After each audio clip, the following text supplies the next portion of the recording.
Ultir, that's one bad mother shut your mouth.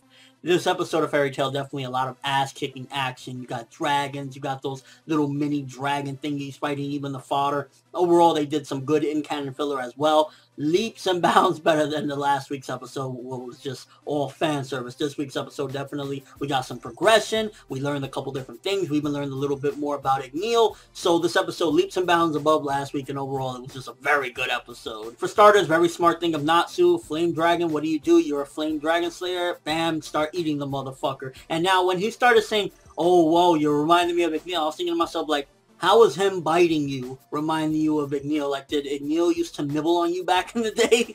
But ultimately, it was good to see that we already got progression with getting one of the dragons, at least, to follow Natsu. And it really makes you wonder just how awesome was Igneel, where this dragon could say, oh, you were the son of my friend? Yeah, I'm going to follow you and I'm going to listen to you. Because that must have mean that Igneel not only was a good person, but he was a very, strong and loved leader, at the very least, of his type. Because we find out in this episode that he was the king of all the fire dragons. So we learn a little bit more about Igneel, which is interesting. I wish we would have seen Igneel, but then again, see Igneel, and that's pretty much the end of Fairy Tail, because that's Natsu's goal overall. But ultimately, we got some progression on that aspect with him turning around, and now Future Rogue definitely has his hands cut out for him.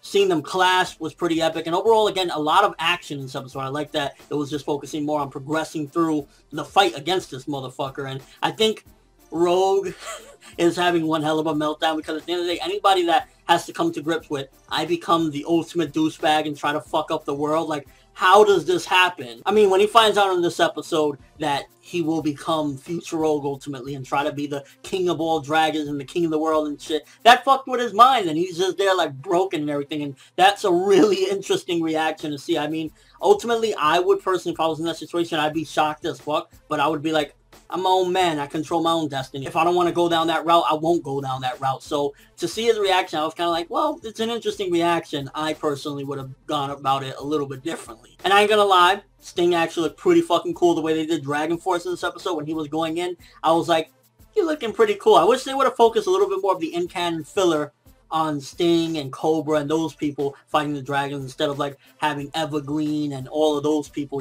fighting all the fodder little machine-looking thingy-majigs, those little dragons or baby dragons, so to speak. Because while it's cool to see some of these people getting screen time, ultimately, I'd rather focus on the big dogs, the big dragons, and Sting and them. Like, I wish we would have got more time with Sting and his Dragon Force and whatnot. Because again, I'm not a fan of Sting, and I think he's crusty, but ultimately, that character design is just sick as fuck. When he goes Dragon Force, I'm like, bro, you looking pretty dope. Still a crybaby bitch, though, just saying. And Ultir, just showing them colors inside of her that is sometimes very dark, because the way she went about in this episode, even after Natsu told her, are we going to go down the same route that he went down? Are we going to make ourselves bad for the sake of the world? No, we should definitely try and do the right thing, and we shouldn't harm Rogue. And she's like, yeah. And then she's going about it the other way. It's like, you can definitely see that some of the dark elements of who she used to be still lingers in her heart. She's still, at the end of the day, on some assassin, crazy ninja type of shit, going after Rogue. And the way the episode ended off on a cliffhanger was pretty fucking awesome. And overall, again, a very good episode this week with a lot of awesome action. We got some progression. We found a couple things out.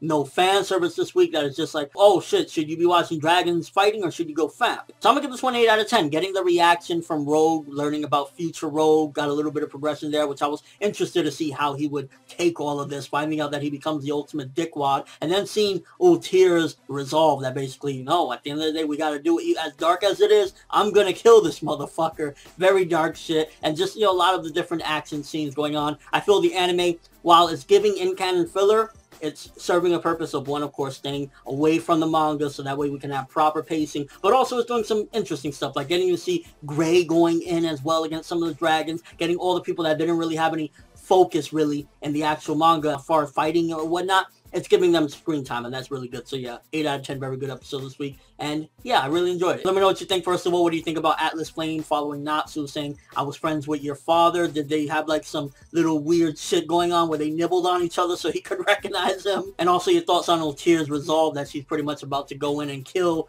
Rogue right now to stop everything. Kind of reminds me of some like Future Trunks type of shit where the timelines is all broken, and it's like, yeah, even if you kill him, that might not necessarily affect the Future Rogue right there. And it's just like, I know you're trying to stop one cancer before it becomes the ultimate cancer, but it's like, you're going about it the wrong way. I mean, then again, she's on some crazy shit, so it is what it is. She's a bad bitch. Just the overall thoughts of the episode. Way better than last week's. But that's all I have for this review. Thanks for watching. Hope you enjoyed. If you liked anything I had to say or enjoyed the video, drop me a like. I'd greatly appreciate it. And if you haven't subscribed, if you could do so as well, that'd be awesome. I'm Funeverworld, and as always, people, have an awesome day.